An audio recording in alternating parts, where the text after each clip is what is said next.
Because you're taking a course about how some rules of public rhetoric and practical communication change with new technologies and other rules don't, you might enjoy watching the 2010 film The King's Speech, in which actor Colin Firth plays George VI, a 20th century royal monarch with a speech impediment who struggles to perform when faced with the new technology of radio.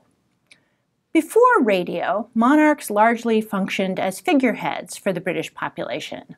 They were on money and in newspapers, but the personalities of members of the royal family, as expressed by their voices, weren't part of people's daily lives until the so-called wireless came into people's homes.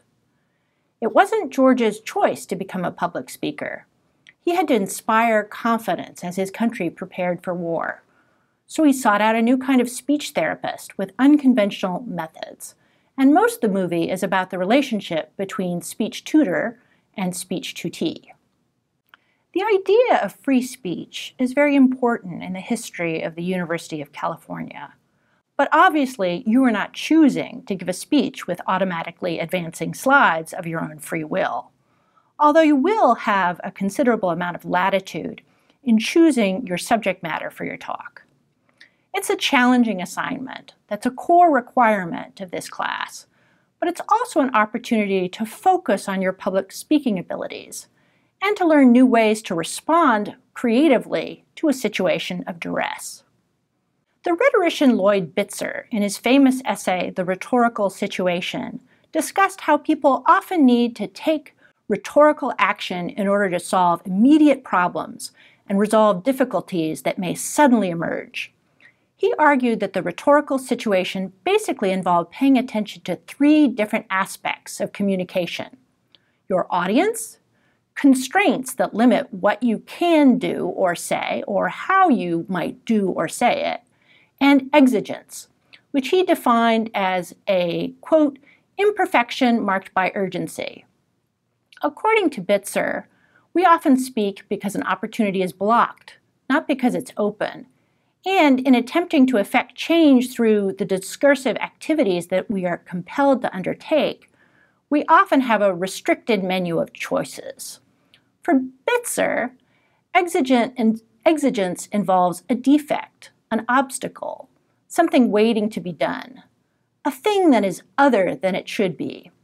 He claims that, quote, language is a mode of action, not an instrument of reflection. For example, as someone who reads student grade complaints, I am often impressed by the quality of the writing. Students who complain about grades have a clear sense of urgency and why they need to take action. They tend to be very careful about addressing their audience appropriately and marshaling as much evidence as possible. Often the student grade complaint is better written than the essays submitted for credit in the course. Trying to think about the rhetorical situation this way is somewhat different from the Aristotelian ideas that we've been discussing so far this quarter. Aristotle and other classical rhetoricians often emphasize the concept of a higher purpose, or an ultimate goal, which the Greeks called telos. An admirable life for a Greek citizen was determined by focusing on the ends rather than the means. For many of us, our life paths are much more fluid than they were for the privileged people in Athenian society. Many people today report that they might consider dozens of possible careers during their lifetimes, and saying one's profession emerged from a plan B, or plan C, or plan D is quite common. I have a colleague who's an anthropologist who asked successful men and women working in cutting-edge fields how they found their ultimate lines of work. The men in the study often claimed that they knew what they wanted to do from the time that they were small children, while female respondents emphasized the role of accidents and contingent events. For example, women talked about how their significant others, or family problems, or mentors played a role in their life stories. So they ended up going with a plan B trajectory. In looking at the actual events in their life stories, however, both genders were equally likely to make decisions based on happenstance.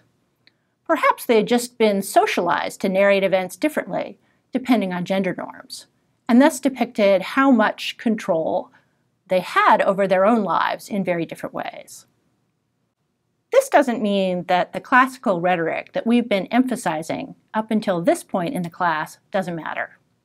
As you will continue to see, this analytical vocabulary, ethos, character or credibility, logos, structure or rationale, pathos, emotional engagement, kairos, timeliness or responsiveness to a specific occasion, and telos, ultimate purpose or goal, all matter.